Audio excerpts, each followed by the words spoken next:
Ora, olá, bem-vindos ao consultório. Hoje tenho comigo o Luís Diogo, é um prazer imenso tê-lo aqui. Eu e o Luís conhecemos-nos num programa de aceleração de vendas que se chama Sales Masters e atualmente fazemos parte de outro que é o Círculo Dourado. Basicamente é um mastermind, se assim que se pode chamar, onde vários empresários do país trabalham e ajudam-se mutuamente. E um bocado por aí que eu e o Luís desenvolvemos uma relação cordial e não só, né, também de amizade, e como tal convidei o Luís para vir aqui ao consultório para conhecermos um pouco mais sobre a pessoa atrás deste empresário. Em primeiro lugar, Luís, bem-vindo, obrigado por teres aceito o convite. Obrigado pela oportunidade, estou curioso para me descobrir a mim mesmo, por isso vamos lá. E como o Pedro disse, tenho muito gosto em estar aqui a participar neste projeto, que acho que tem grande potencial. Conheci o Pedro e tenho conhecido o Pedro de forma mais intensa, estou muito entusiasmado com o que ele está a construir e para mim é um prazer enorme estar aqui e fazer parte disto. Também.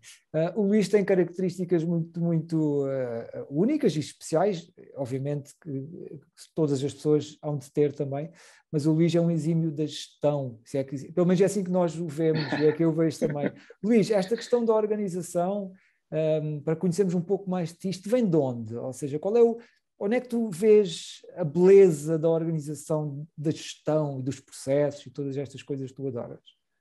Sabes que tem muito mais a ver com pessoas do que com o sentido da organização. Ou seja, eu desde cedo entendi que para construir aquilo que eu procurava, como eu costumava dizer, mudar o mundo, eu preciso de pessoas ao meu lado. Preciso de pessoas capazes, preciso de pessoas incríveis, e só com pessoas incríveis é que conseguimos construir coisas incríveis. E encontrar durante todo o processo, formar, capacitar e ajudar, ou como eu costumo dizer, equipar pessoas para elas poderem ser mais incríveis, é um desafio. Se calhar é o maior desafio que nós empreendedores acabamos por ter durante todo o processo, que é, primeiro, como é que as encontramos, depois como é que as capacitamos. E durante essa jornada e esses muitos erros que fui cometendo, comecei a entender que muitas das vezes o facto de uma pessoa não se transformar ou não conseguir fazer coisas incríveis, há muita culpa assente também no nosso papel.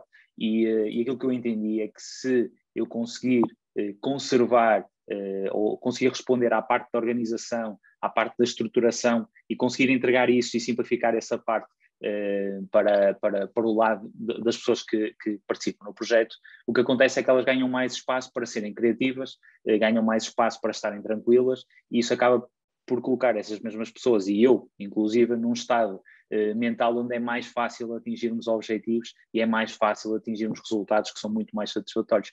Então a organização nasceu numa fase da minha vida onde eu senti a verdadeira necessidade de estender o meu tempo, ou seja, eu percebi que cada vez que eu falhava em organização, coisas muito simples, cada vez que eu deixava um fecheiro fora do sítio, cada vez que eu ia de férias e não organizava o trabalho, sempre que vinha alguém atrás, essa pessoa sofria porque não tinha as coisas à mão, essa pessoa sofria. Tu também sofrias ou não, Luís? Eu também sofria porque me invadiam um espaço pessoal que eu estava a tentar ter naquele período, a minha família sofria porque eu estava a quebrar aquilo que era um pacto que tínhamos de estar em férias e estar mais relaxado, então eu comecei a perceber que não era uma opção, e isso fez duas coisas, fez com que eu procurasse evoluir este sistema e esta organização que eu tento criar dentro do meu dia, dentro da minha estrutura, e ao mesmo tempo fez com que eu testasse muita coisa e fosse errando e ao mesmo tempo fosse encontrando uma metodologia mais certa para comunicar com as pessoas, porque na realidade é isso que se trata, a organização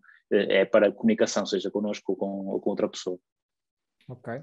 E qual foi a vez na tua vida onde tu viste verdadeiramente um caos organizacional? Alguma vez existiu para ti isso? Eu acho que foi logo na minha primeira experiência de trabalho, foi logo quando eu senti o que é que o caos pode causar numa estrutura. Eu participava na altura quando comecei a trabalhar, entrei numa equipa incrível, pessoas muito acima da média. Eu formei-me na altura como arquiteto e trabalhei num gabinete grande de arquitetura havia muita gente incrível, muita gente diferente.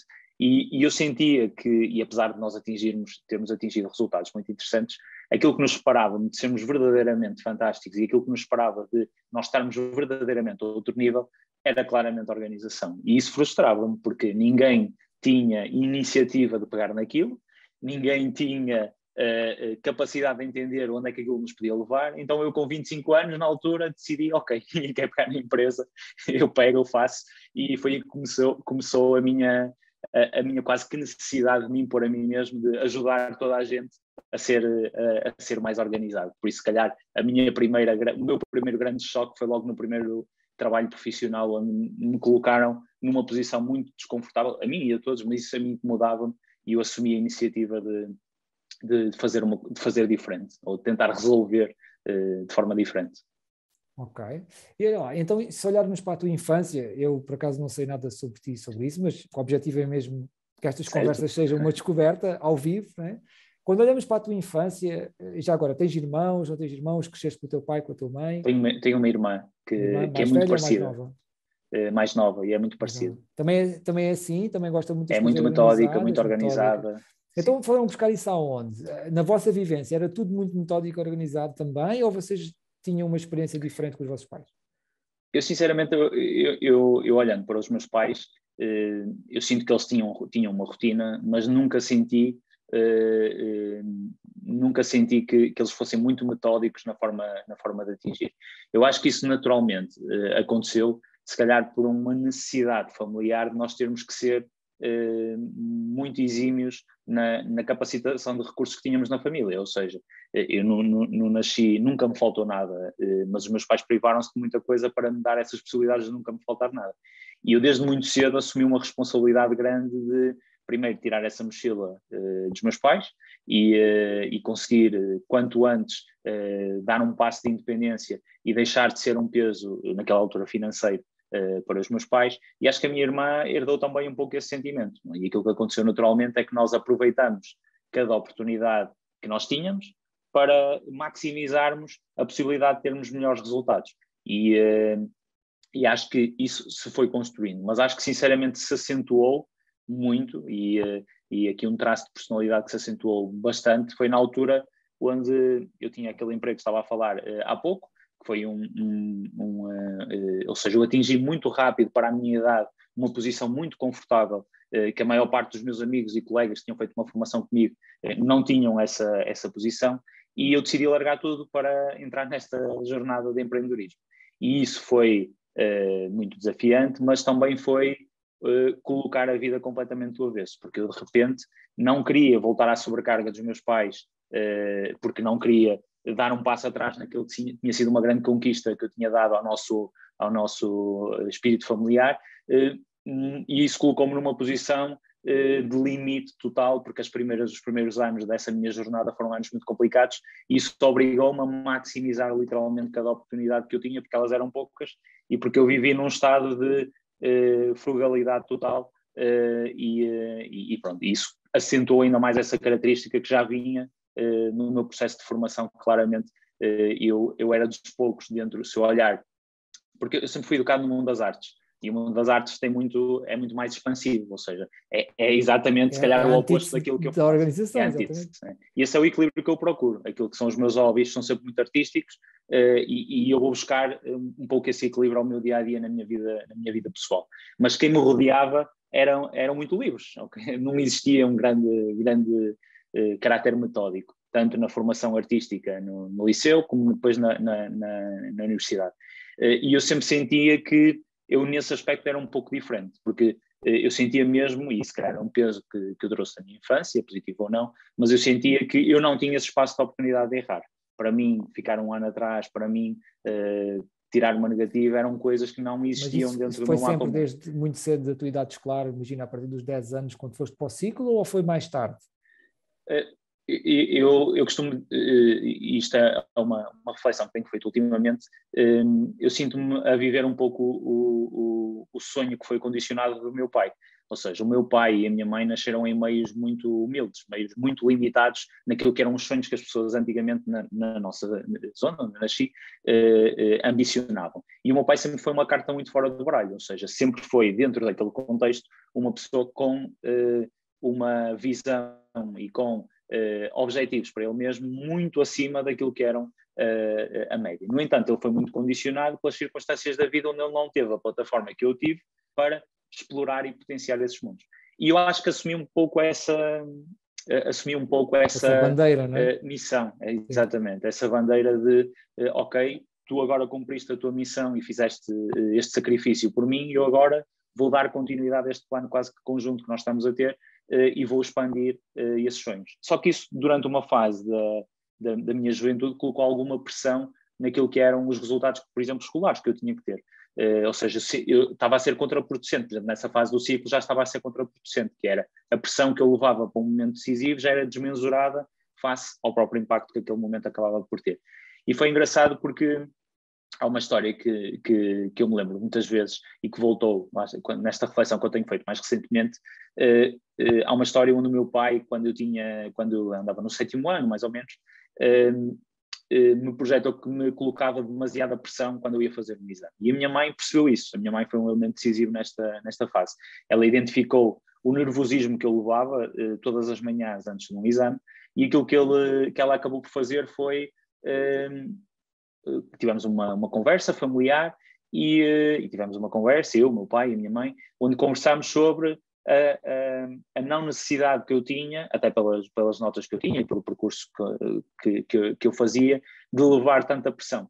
E eu sinto que desde esse dia, do 7º ano até o último ano da minha faculdade, nunca mais o meu pai me pressionou. Ou seja, o meu pai entendeu claramente que estava a ser contraproducente face àquilo que eram os seus próprios objetivos, que era o melhor para os filhos, não é? Que era que eu desse continuidade a esse nosso projeto comum. Mas eu sabia que isso existia, não é? Ou seja, efetivamente melhorei, eu passei a ser mais relaxado, as notas melhoraram, tudo isso superamos, mas eu sentia claramente e acho que ainda sinto claramente esse drive de, ok, agora sou eu o motorista do autocarro. Sim, é engraçado que consigo perceber aqui de onde é que foste buscar a necessidade da ausência da pressão, ou seja, consegue-se perceber perfeitamente que pressão não é nada indicado para ti, que ninguém se atreva a pressionar-te, não é? Faz sentido isto? Hoje em dia ou não? Hoje em dia eu aprendi, aliás, eu tenho uma característica, uma capacidade de me manter quase que em estado de alta performance durante muito tempo. E eu acho que é impossível nós nos mantermos num estado de alta performance sem o elemento de pressão. O elemento de pressão é aquilo quase que nos move. Sim. Aquilo que eu aprendi, acho que a fazer, foi a canalizar essa pressão num sentido positivo, que era uma coisa que eu não sabia fazer. Sim, mas eu estou a falar de outra coisa, que é, nós entendemos essa pressão como algo circunstancial, que faz parte da pressão que todos nós temos em trabalhar e ter as contas pagas e sei lá, essas coisas normais. Estou a falar tu deves ter algumas coisas que, de certa forma, te atingem pela forma como sentes a pressão de uma forma negativa, ou seja, se por exemplo tiveres uma coisa que seja mesmo dentro do teu seio, se calhar familiar, onde sintas essa pressão, como é que tu lidas com isso? Quando são coisas emocionais, né? Ou seja, coisas que tiram-te fora, ou seja, ali não há processos, né? Não há nada, como é que tu lidas depois com isso? Isso é acho que isso acentuou claramente a intensidade, por exemplo, no seio familiar, a intensidade com que eu reajo ou vivo cada momento. E, efetivamente, sempre que eu estou numa zona de maior, ou seja, uma zona onde eu tenho confiança de domínio daquela área, eu vivo muito bem com a pressão porque eu sinto um conforto muito grande de que eu tenho capacidade de atingir aquilo e uma autoconfiança de que eu tenho capacidade de atingir aquilo. Sempre que eu estou numa variável onde, primeiro, pode não ser uma variável de prioridade, por exemplo, para mim, ou uma variável que eu não estou acostumado a lidar, a pressão aí é negativa. Ou seja, tenho sempre muito mais uma atitude de relaxar, de deixar andar, às vezes até de não querer lidar diretamente, e não me sinto muito confortável, por exemplo, a tomar decisões imediatas. Ou seja, se alguém me pressiona para tomar uma decisão imediata, é algo que eu não aprecio, não faço e tendo a evitar ao máximo. Mesmo às vezes em âmbito de amigos ou familiar, em discussões, tenho cada vez mais tendência a me resguardar porque posso não conseguir controlar a forma como digo, ou o ímpeto como digo, ou a energia que coloco naquilo que vou dizer, e se calhar isso são tudo restícios, obviamente, de um condicionalismo que eu fui criando durante a minha formação. E, talvez, porque assim todos nós temos alguma coisa, não é, que trazemos, mas por outro lado essas coisas negativas dão-nos as coisas positivas, não é? Se por um lado tens o medo de falhar ou a fuga à pressão, por isso depois dá-te esta organização boa, não ia dizer extrema, mas não é extrema, porque ela é mesmo muito boa. Mas agora pergunto uma coisa, que é, normalmente neste tipo de equilíbrios interiores, nós costumamos depois ter áreas onde nos tornamos espontâneos, às vezes as áreas são passatempos, são hobbies. Tens alguma coisa na tua vida onde tu te atrevas, onde tu permitas de ser espontâneo, vais dançar, o que é que tu fazes nesse aspecto? Isso é muito interessante, porque há 2 semanas colocaram-me essa questão. E tu podes a prova disso. Eu vivo verdadeiramente aquilo que faço. Eu sinto zero atrito ou zero. Eu não olho para o meu trabalho como um trabalho, claramente. Para mim, o meu trabalho é aquilo que me dá energia para andar para a frente e é onde eu vou buscar tudo. E eu comecei a construir ao longo dos anos uma série de hobbies. Por exemplo, eu leio imenso, é uma das coisas que eu gosto de fazer porque me desconecta um pouco dos meus próprios problemas, mas começo a entender que tenho alta tendência a sobrepor com aquilo que depois são os meus objetivos profissionais. Então comecei a entender que esta minha busca incessante por informação, esta sede que eu tenho na área profissional, eu comecei a transitá-la para outras áreas, coisas que eu gostava muito. Um exemplo concreto. Eu adoro música, adoro consumir música, e era uma coisa que eu durante a minha juventude nunca perdi, nunca deixei de ouvir música, eu nunca deixei de ouvir música. No entanto, houve uma fase anterior a esta quase que revolução pessoal naquilo que são os objetivos da minha vida, ao facto de ser empreendedor e por aí fora, onde eu dedicava muito tempo a ouvir concertos, a ir a concertos, a estudar álbuns, a ver o que é que saía, dedicava muito tempo. Mas era sempre num prisma lúdico, nunca levei aquilo num prisma estritamente metódico, estritamente profissional. Então, para tentar recuperar algum desse equilíbrio dos meus hobbies, há uns tempos voltei a encontrar mais tempo no meu dia para poder dedicar a uma coisa que eu sei que gosto. O que é que aconteceu? Comecei a aplicar os vícios que são vícios que eu trago dos meus objetivos profissionais, comecei a aplicá-los à música. Então comecei a estudar quem é que fazia os créditos, a estudar quem é que tinha composto aquela música, ou seja, comecei a levar o mesmo nível de densidade e a encarar aquilo quase como um objetivo profissional que inviabiliza completamente o simplesmente poder desfrutar. Então considero que comecei e para tentar contrariar isso foi um alerta muito grande na minha cabeça, porque eu não quero perder o prazer pelas coisas pequenas, e eu tenho algumas.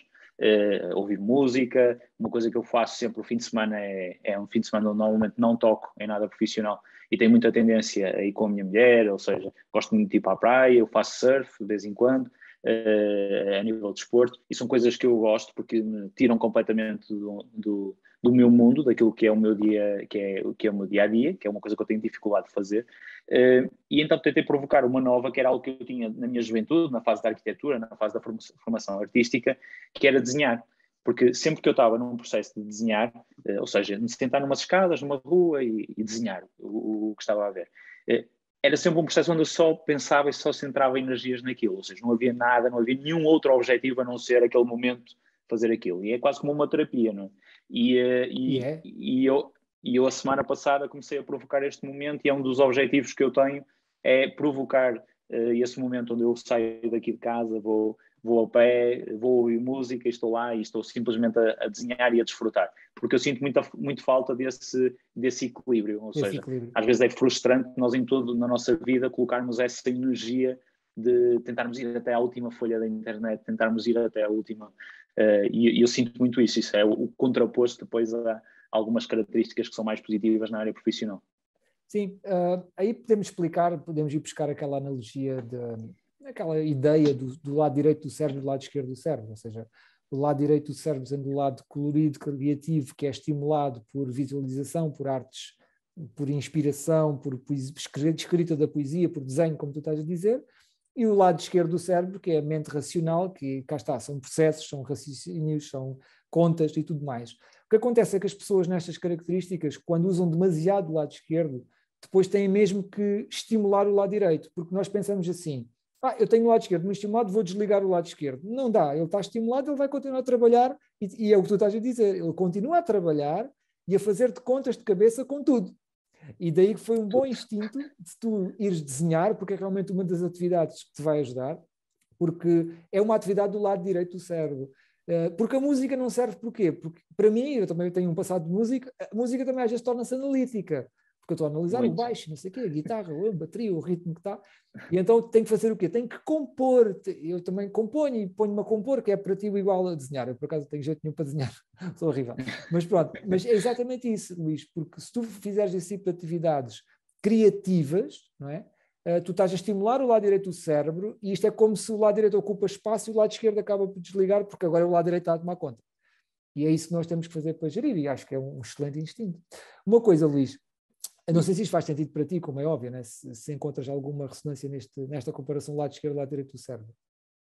Não, eu encontro e é exatamente esse o meu sentimento, ou seja, eu tendo a levar o lado que eu tenho nos últimos anos mais desenvolvido para qualquer equação que eu esteja na componente artística. Por exemplo, eu gosto muito de viajar, é para mim algo que é não negociável na minha vida e que eu faço muitas vezes, proporciono muitas vezes. E normalmente para mim eram sempre cápsulas, ou seja, eu conseguia isolar muito bem, eu tenho essa característica de eu conseguir isolar muito bem. Por exemplo, eu chego às 7 da noite e eu isolo muito bem quando é que eu entro no âmbito familiar. E nas viagens eu tinha isso, quando é que isolava. Mas era engraçado, depois uma das coisas que eu gostava de fazer, até pelo meu passado, era ir ao museu. Ou seja, é uma coisa que eu tiro muito prazer, porque há uma estimulação visual muito grande naquilo que nós estamos a ver. Só que lá está, nos últimos anos eu tenho uma tendência brutal a não só olhar para aquilo, mas a tentar analisar logo aquilo com um prisma analítico, a tentar encontrar padrões, a tentar encontrar história, a tentar encontrar, enfim, e isso retira um pouco o prazer de eu simplesmente estar lá sentado a ver aquilo. Então eu sinto completamente essa dualidade, esses dois lados em tudo que eu tento fazer. Também não consigo ir a um concerto sem estar a ver se tiver uma corda desafinada do baixo, pronto, já estragou tudo. Certo, e isso é um processo analítico, exatamente. Claro, claramente. Olha, brincadeiras, estamos quase a terminar, vamos só analisar essa questão. Vê-te lá em criança, 3, 4, 5 anos, como é que eram as tuas brincadeiras? Completamente desorganizadas, super metódicas? Onde é que já eras assim? Onde é que tu te vês aí? Eu, se olhar para mim com essa idade, era muito expansivo, muito pouco organizado, muito pouco durante a minha formação. A organização nunca foi uma característica que olhassem para mim. Era muito comunicativo, o que também é um contraposto que eu tenha essa vontade num primeiro contacto, e quando era miúdo tinha muito isso. Era muito, ou seja, dispersava muito rapidamente a minha atenção. Isso também era uma coisa que a minha mãe me costumava dizer muitas vezes, que eu era muito estimulado, ou seja, rapidamente qualquer coisa me estimulava e eu perdia a noção. As crianças são todas assim quase, não é? Eu perdia muito a noção de foco, mas eu sinto-me, eu nunca fui nem muito rebelde, nunca senti quando era pequeno, nunca senti grandes problemas, ou seja, posso dizer que tive uma formação muito, muito normal, fui uma criança muito normal durante essa fase, fazia as minhas brincadeiras. Na altura nós também não tínhamos tanto acesso à informação, isso logo era mais difícil. O contexto onde eu fui criado também não estimulava muito a informação, logo eu também não tinha essa estimulação, então para mim era tudo muito mais convívio. Eu tenho uma família muito grande e a minha família era muito presente, e é muito presente, mas era muito presente naquela altura no meu dia-a-dia, e tudo o que eu fazia era sempre num contexto muito manual, muito desorganizado, mas sempre num contexto muito familiar. Isso foi a minha formação. Se eu olhar e comparar com hoje, é um pouco diferente, tanto o peso dos valores como a forma como eu me relaciono com as pessoas hoje em dia. Ok, boa. E quando é que foi a primeira vez que tu te viste apaixonado? Porque, claro que eu estou a perguntar isto, se calhar as pessoas que estão a assistir podem não saber que o Luís é mesmo um exímio na questão da organização. Lá, todos nós aprendemos muito com a maneira como ele organiza e gera os seus processos empresariais. Que isso realmente é uma coisa às vezes difícil de se conseguir, não é? Que é como é que nós conseguimos criar processos onde depois esses processos criam a liberdade e a espontaneidade da pessoa, neste caso, e sobretudo a liberdade de tempo também, de teres o tempo organizado para depois não estares sempre a pensar e estar sempre com a cabeça ocupada. E aquela pergunta que eu tenho para fazer para te finalizar é: quando é que foi que tu te deste conta? Qual foi o primeiro momento na tua vida que tu deste conta que, uau, se isto estiver organizado, eu vou me sentir melhor, e desenvolveste daí a tua paixão de explorares bastante todas essas pequenas coisas e essa arte, ao fim e ao cabo, que é uma arte de saber construir processos organizativos? Eu consigo identificar. Como eu disse, no início do meu primeiro trabalho, eu já comecei a ter uma primeira experiência de entender que conduzir pessoas num determinado fim era uma coisa que me motivava. Mas foi engraçado porque onde eu descobri verdadeiramente a diferença, e foi uma pesquisa intencional que eu fiz na altura, e eu descobri o verdadeiro significado de otimização e eficiência, que é uma palavra que eu gosto muito. Sermos eficientes não significa que temos que dedicar mais tempo ou fazer mais tarefas, não significa simplesmente estamos a fazer aquilo que é prioritário. Teve que acontecer, e é engraçado porquê? Porque quando eu depois decidi criar a minha empresa com um dos meus atuais sócios neste momento, ele estava muito responsável por um processo de comunicação, de vendas, de trabalho de cliente, então eu é que tinha que fazer tudo. E isso colocava em mim duas coisas, ou seja, toda a parte de produção era o que eu fazia. E isso colocava-me a necessidade de eu aprender, porque naquela altura eu não sabia nada e eu nunca conseguia lidar muito bem com mediocridade, ou seja, se eu posso saber mais sobre um tópico, eu vou querer saber mais sobre um tópico e procurar a excelência naquele tópico, e obrigava-me a consumir muito conteúdo e obrigava-me, por outro lado, a ter que prestar o serviço na altura aos nossos clientes. E isso fez com que, obrigatoriamente, eu tivesse que olhar para o meu tempo, que é o nosso limite para toda a gente, e tivesse que entender que eu não tinha hipótese. Eu tinha que aprender uma das principais características, eu tinha que aprender a articular o que é que eu fazia de manhã, o que é que eu fazia à noite, como é que eu me organizava, para onde é que eu começava o meu dia. Todas estas questões foram acontecendo. E num processo de 3, 4 anos, eu fui desenvolvendo metodologias. Fui indo pela loucura da produtivização e fazer montes de tarefas, e percebi que não era aí o caminho, levou mais à exaustão, não me levou à eficiência. Depois comecei a entender onde é que eu próprio, enquanto individual, era mais concentrado, era mais produzido, onde é que estava mais qualidade no meu trabalho, e isso fez-me com que eu fosse testando, errando, adaptando ao meu dia-a-dia. E eu sinto-me muito confortável com rotina. É uma coisa que a mim me dá muito prazer eu poder... É que não é rotina naquilo que eu faço, que tudo o que eu faço é sempre... Não faço, é muito raro eu repetir uma coisa ou um problema. Mas há uma estrutura base pelo qual o meu dia se rege. A minha manhã é sempre muito parecida, o meu período de grande foco, onde eu dedico 3, 4 horas a um problema, é sempre da parte da manhã, a tarde é sempre muito mais livre e muito menos condicionada. Isto não foi certo nem errado, foi através da informação que eu absorvi e me apaixonei por diferentes metodologias que existem e aprendi a criar o meu próprio ritmo. E foi só quando eu comecei a entender que não existe uma fórmula certa, existe é nós olharmos para nós, aprendermos a percebermos, aprendermos a escutar um bocado aquilo que funciona só para nós, que eu comecei a apaixonar-me pelo facto de estar cada vez mais otimizado em função daquilo que eu sou, a eficiência do meu dia. E quando eu atingi a eficiência, há uma dopamina qualquer no fim do dia. Por exemplo, hoje estou a ter um dia muito pouco eficiente e isso emocionalmente me destabiliza. Antes de estar aqui contigo, procurei fazer uma pausa, fui passear meia hora porque não estava a conseguir. E isso estava a gerar em mim uma frustração, porque nem todos os dias são iguais. Não é? E ontem tive um dia super mega eficiente, e hoje estou a ter um dia pouco eficiente. E aprender a lidar com esta frustração é algo que é um exercício por si só. Mas quando eu aprendi a criar aquela dopamina no fim do dia, onde eu senti verdadeira eficiência, e depois isso também se traduziu em resultados profissionais, resultados pessoais, evolução, ou seja, eu consigo conjugar tudo aquilo que eu queria fazer num tempo limitado do dia, sem interferir na minha área familiar, sem ter que ir roubar tempo à minha mulher, ao meu cão, à minha mãe, ao meu pai, que são coisas que eu tento ao máximo evitar, eu fico muito contente. Há qualquer coisa nesse estado de chegar ao fim do dia e uou, foi isto tudo que eu atingi, que me fez sempre olhar para essa questão da organização como eu ainda consigo otimizar mais. Porque na realidade nós olhamos muito para a nossa vida e dizemos, ok, o dinheiro é um ativo, os nossos relacionamentos são um ativo, mas o verdadeiro ativo que nós todos temos, que é igual para toda a gente, é o tempo. Né? E eu vejo muito pouca gente preocupada com o seu tempo, e tu já comprovaste isto quando eu estou a discutir com alguém, e eu vejo que ele desperdiça tempo, é uma coisa que mexe emocionalmente comigo, porque ele não está a conseguir ver numa imagem global o impacto que isso pode ter na vida dele para aquilo que ele que diz que são os objetivos dele.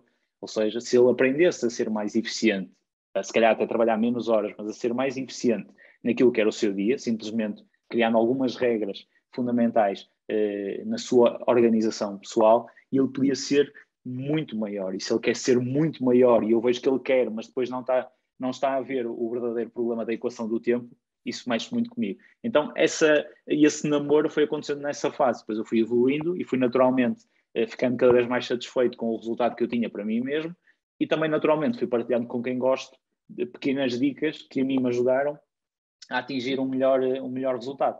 E é uma área que, como tu vês, eu não exploro profissionalmente, ou seja, eu não faço disto o meu negócio, não faço nada disto, simplesmente é um tema que a mim me interessa, porque eu percebo a importância do tempo na nossa vida, e nós temos uma vida, nós temos um tempo limitado, nós temos que fazer escolhas, não vamos conseguir fazer tudo, e se não aprendemos a priorizar e a fazer escolhas, deixamos-nos levar, e isso pode correr bem, pode correr mal, ou seja, e eu tento condicionar que as minhas decisões são o máximo acertadas possível, faça aquilo que eu quero, não é? Sim. Ao fim e ao cabo, é planear a vida para que a vida possa trazer os planos que ela tem para nós. Eu costumo dizer uma frase sabes, que é: não faças demasiados planos para a vida se não estragas os planos que a vida tem para ti. Mas no teu caso, e defendendo tudo aquilo que tu representas e aquilo que tu gostas mesmo, neste caso é criar estrutura para que a vida possa trazer os planos que tem para nós. É bem diferente de fazer planos para interferir com os planos que a vida nos possa trazer, porque tu tens o cuidado de seguir aquilo que sentes e aquilo que gostas e aquilo que te entusiasma naquilo que fazes todos os dias, não é? E há uma questão muito visual, que é, se tu olhares para o meu calendário é vazio. Ou seja, o meu calendário não é cheio. Se tu amanhã me disseres, Diogo, consegues ir fazer aquilo, eu tenho as minhas regras, tenho a tal estrutura que tu falavas, mas eu não tenho a minha vida planeada. Ou seja, eu estou muito disposto a absorver o que a vida também tem para dar. Não significa que eu não possa escolher onde é que vou posicionar esse momento. E aí é que é a diferença. Ainda um exemplo concreto de pessoas que são muito próximas, o meu sócio hoje pediu-me para fazer uma reunião por causa de um ponto em específico, e aquilo que eu lhe disse foi: a reunião é estritamente necessária, regra número 1. E ele disse, neste caso, neste contexto, é importante. E eu disse, ok, hoje à tarde tenho uma disponibilidade. E ele disse-me, esta tarde não posso, amanhã de manhã podes? E eu disse, não, regra 2, eu não faço reuniões de manhã. Pronto. Isto não significa que eu não esteja disposto a receber a reunião dele. Significa é que eu tenho um espaço alocado onde eu faço essas reuniões, porque eu sei que se fizer uma reunião de manhã me vai estragar outro espaço de tempo que eu certamente vou querer dedicar a outra coisa, que de manhã sou mais produtivo, sou mais calmo, estou com menos dopamina, estou com uma energia muito mais controlada, e são as tarefas mais criativas, eu quero alocá-las nessa fase do dia. Tudo isto são regras, não significa que eu sei o que vou fazer na sexta-feira ou o que eu vou fazer para a semana ou daqui a 15 dias. Eu aí estou muito, muito aberto. Eu costumo dizer que a minha agenda é muito menos complexa do que a da maior parte das pessoas, porque é só a regra e a estrutura que está criada. Boa. Luís, quero-te agradecer imenso por ter estado aqui. Foi muito importante para mim, penso que tenha sido também importante para as pessoas que assistiram, compreender como é que nós podemos ter processos de organização que somos nós que vamos encontrar, como tu fizeste contigo, e acho que a mensagem que eu gostava que toda a gente levasse daqui, e a razão, obviamente, do Luís estar aqui, é toda essa, porque realmente tem aqui qualidades exímias no que diz respeito a esta ideia de nós organizarmos o nosso tempo e destinarmos horas do dia para cada uma das coisas, não é? E encontrarmos a nossa forma de o fazer. E eu acho que isso é muito importante, que pelo menos que uma ou duas pessoas esteja aqui a assistir, que comece a pensar na sua vida dessa forma, e acredito que vá beneficiar. E claro, Luís, estou-te a convidar de certeza absoluta para tu um dia pôres esse conhecimento num curso, uma formação, uma coisa qualquer, que as pessoas possam aceder, porque acho que mais de metade do mundo, ou mais, precisa de entender coisas, se calhar, simples, como, olha, aquilo que tu fizeste contigo, para as pessoas poderem talvez rever. Já pensaste nisso alguma vez? Óbvio que, sobretudo quando uma pessoa tem um momento criativo e empreendedor, vê a oportunidade em tudo. Aquilo que eu sinto, e se calhar até por esse percurso que eu fiz para mim, é que durante o tempo aprendi a priorizar. Aliás, às vezes nós tentamos, nesta questão do tempo, nós tentamos complexificar uma coisa que é bastante simples. E eu deixo aqui uma dica que pode ajudar as pessoas que estão a ouvir e que é a base de tudo, seja que sistema ou que estrutura ou que processo é que possa existir para nós controlarmos melhor o que fazemos na nossa vida, que é uma pergunta muito importante. Podemos fazer logo de manhã, logo a seguir ao nosso ritual normal, ir à casa de banho, tomar um pequeno almoço, enfim, sair, cada pessoa tem o seu ritual estabelecido, que é uma pergunta que é importante, sobretudo para quem tem a liberdade de poder escolher o que faz no dia, mas também para quem trabalha por conta de outrem e mesmo no aspecto da vida pessoal, que é, temos muita tendência de protelar aquilo que é importante. E há uma pergunta que ajuda a desbloquear isto, que é, o que é que eu posso fazer hoje? Ou seja, por onde é que eu devo começar o meu dia? O que é que eu posso fazer hoje que verdadeiramente tem mais impacto na minha vida? E existem sempre uma determinada tarefa, como às vezes um crédito que está pendente, que nós queremos fazer para a nossa casa de sonho, ou uma resposta que temos que dar a alguém que ficamos já a dar há algum tempo, ou ligar a um amigo que já estamos para ligar há muito tempo, ou enfim, a tarefa mais importante. Porquê? Porque normalmente essa tarefa é aquela que vai exigir, e há muita angústia e vai exigir emocionalmente mais de nós. E temos tendência a evitar isso. Okay? E basta este simples truque de fazermos a pergunta e começarmos pela tarefa mais importante, que nada do que façamos no resto do dia vai importar mais do que aquela que nós definimos que é a mais importante. E eu começo o meu dia sempre pela tarefa mais importante. Isto significa que eu, pelo menos uma vez por dia, eu faço a tarefa mais importante. Ou seja, ao longo de um ano eu consigo ter 365, se calhar não os dias todos, mas consigo ter 365 tarefas importantes resolvidas.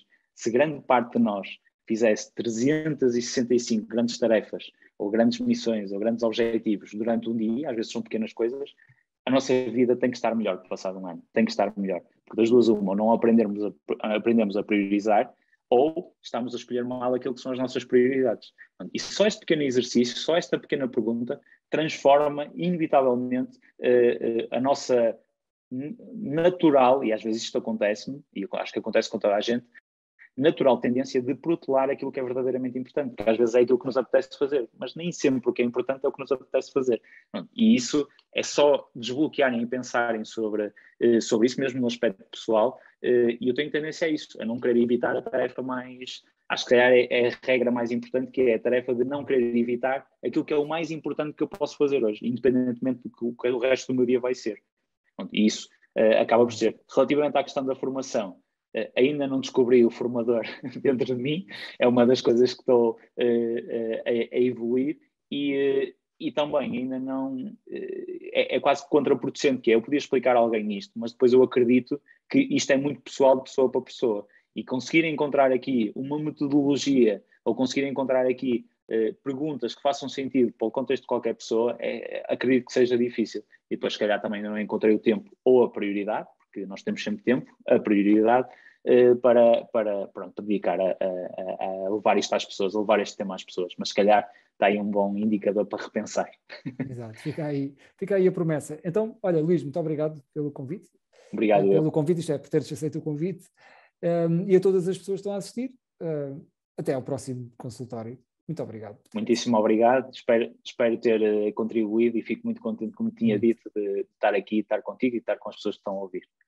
Obrigado. Um abraço, Pedro.